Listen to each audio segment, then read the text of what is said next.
What does it mean to be a Latina, Latino, or Latina with mental health struggles? It can mean so many different things for everyone because we come from all sectors of the earth as a Latina or Latino Latina with also different sets of parents. But I'm going to be talking about what I saw, heard, and experienced so we can grow collectively. Growing up, I would sometimes mention to my parents that I wanted to be a therapist when I grew up, but their response usually was, ¿Quieres trabajar con locos?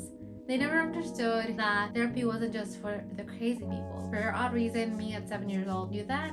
Don't know where. I wasn't from TV. And in return, they also didn't understand why anyone would be struggling with mental health issues here in the States. To them, we had everything: shelter, food on the table, a lot of things that we didn't really quote unquote need, like a phone or really fancy clothing, whatever the case may be. They were like, ¿Por qué estás triste si tienes todo? Understandable from their perspective and point of view, especially with how they grew up, right? They grew up with dropping out of school in elementary school, having to provide for a family, hustling really hard to bring bread to the table. They survived, but they don't understand that that was traumatic for them too. I knew things weren't right with me around 6th grade, so think 2006. I was really sad all the time, didn't really feel anything. I was bouncing off of those two very extreme emotions, deep sadness or feeling nothing at all. I couldn't really bring this up to my parents really. 2010s, I took my first Psych 101 class where I realized that I had depression and anxiety. I could finally put a word or a label on what I was experiencing all these years. But when I tried to explain to some friends that didn't really understand mental health struggles, they would also fall into the same kind of thoughts that my parents had. Why are you depressed if you have a big, beautiful home with so many things? All they would see is a big house with a chandelier, me having my own room, which was very privileged of me. But that never took away the fact that I was struggling internally, mentally. I was just so sad, felt so alone, and they didn't get that. It's not their fault. I wouldn't want them to want to experience depression or anxiety or anything that I was dealing with. But with having some friends not understanding and me not being able to talk to my own parents, it brought me deeper into isolation, feeling alone, and into the depression as well. Even if I did have friends who understood in high school how I was feeling, we were just teenagers trying to figure it out on our own. We were dealing with our own things at home and dealing with our mental health struggles as well. We had to figure it out, and that was it.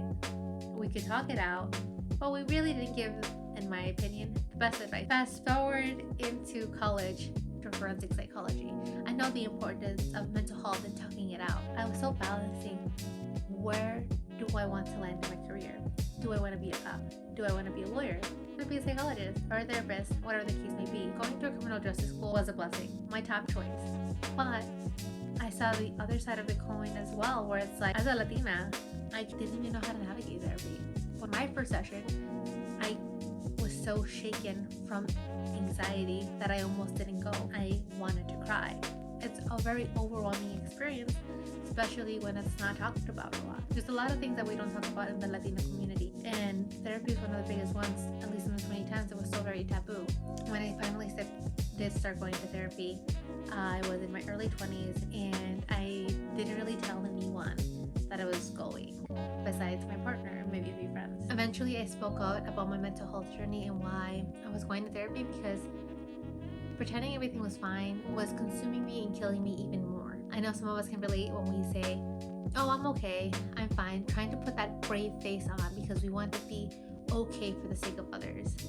But in reality, we're dealing with a lot inside, and that also is not good for mental health. When I finally made a post on Instagram, which was an extremely scary experience, and I just wanted to get it off my chest, it was for no clout. I thought it wasn't even going to get looked at. I got an overwhelming response of a lot of people feeling the same way or experiencing the same things that I experienced. And I could tell you like 90%, 95% of those people were Latinos, Latinx. So I feel like there is some form of collective struggle we went through when we were dealing with our mental health growing up. But now, being a Latina struggling with mental health in 2025, it means that we're able to be a little bit more open with it. Our parents are learning through us and with us, seeing that therapy is working. We're less agitated, we're less angry, we know how to deal with things. We know how to cope, or maybe a little bit happier. We're setting boundaries, which is very confusing for them. They don't understand the concept of boundaries, and it's okay. They don't have to. but they see you and then they will want to learn and try out those things that you're doing as well. So I talked a lot about my experience, my friends, what I feel that we went through in the 2010s struggling with mental health issues. I want to hear from you. How did you handle it? Did you speak to your parents or did you handle it on your own? I know that all of our experiences are going to be different and that's okay. But by sharing, we're going to help grow and learn from our community. We're going to learn from each other, and hopefully anyone else who's watching who's struggling with their mental health and deciding, is therapy right for me?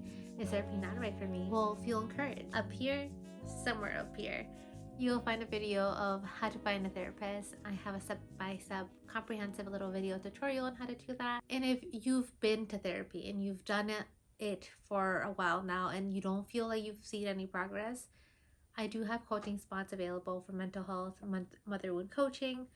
You will find that link below. There is a wait list because I'm opening it up in May. Make sure to subscribe so we can continue having these conversations behind mental health in Latinidad. If you enjoyed this video, please give me a thumbs up down below. It means a lot to me. Next week, my wedding vlog will be coming out, long overdue, giving you a full review on everything. Super excited.